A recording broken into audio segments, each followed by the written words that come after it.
안녕하세요. 책일환 변호사입니다. 오늘은 호위동숙 감액을 부정한 대법원 판례들을 살펴보도록 하겠습니다. 구독, 좋아요, 알림 설정 부탁드립니다.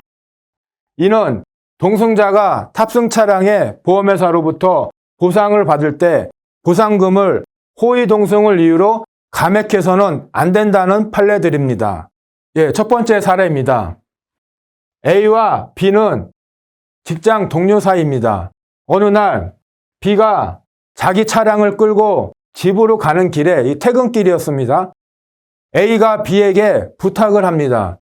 B, 네가 가는 길 도중에 내가 가려고 하는 목적지가 있다. 나 좀 태워주면 안 되겠니? 라고 부탁을 하니까 B 입장에서는 어차피 가던 길이니까 특별히 돌아가거나 진로를 바꾸거나 이럴 필요가 없으니까 야 그래 그럼 타라 해서 A가 B 차량을 타고 가다가 교통사고가 나서 A가 부상을 입은 케이스입니다. 이 사안에서 보면 A가 탑승을 하든 안 하든 B는 원래 집으로 가는 길이었죠.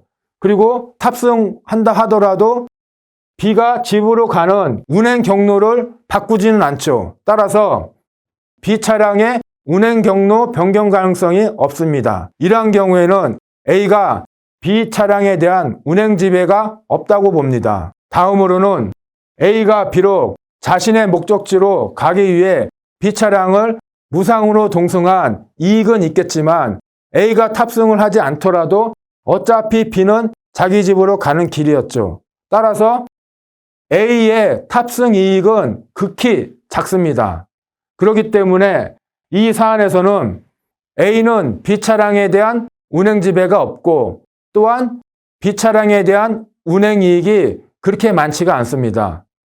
그래서 대법원은 이 사안에서는 A가 B 차량의 보험회사로부터 보상을 받을 때 호위동승 감액을 해서는 안 되고 전액 B 차량의 보험회사는 A에게 보상금을 지급하라 그렇게 판결한 것입니다. 다음으로는 두 번째 판례 사례입니다.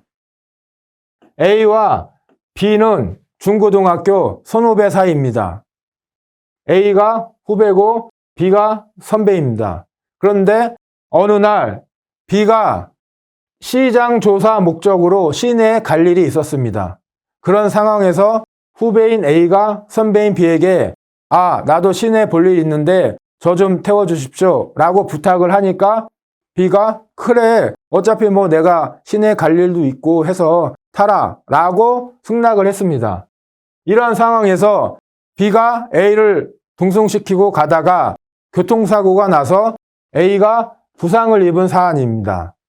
이 사안에서 보면 A가 B 차량에 탑승을 하든 안 하든 B는 시내에 시장조사 목적으로 갈 수밖에 없었던 상황이죠. 따라서 A가 탑승을 한 이유로 B의 운행 경로가 변경된 건 아니죠.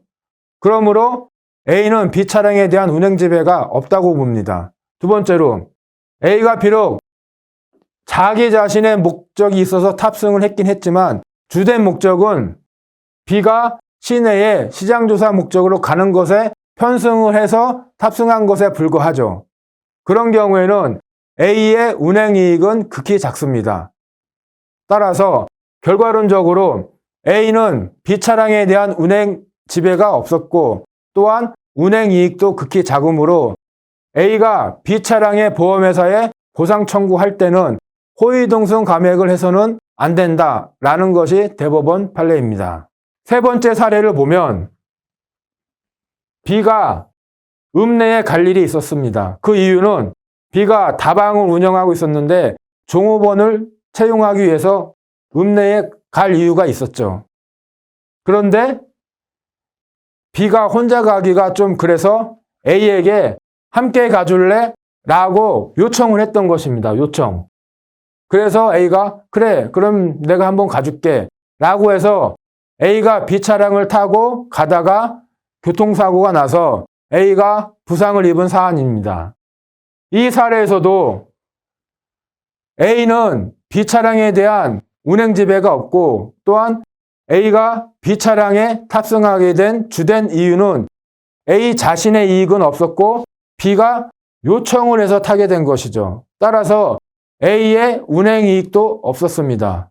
그러므로 이 사안에서 대법원은 A에게는 운행 지배와 운행 이익이 없었기 때문에 A가 B 차량의 보험회사로부터 보상을 받을 때 호의동성 감액을 해서는 안 된다라고 하였습니다. 예, 이상입니다. 오늘 영상을 시청해 주셔서 감사합니다.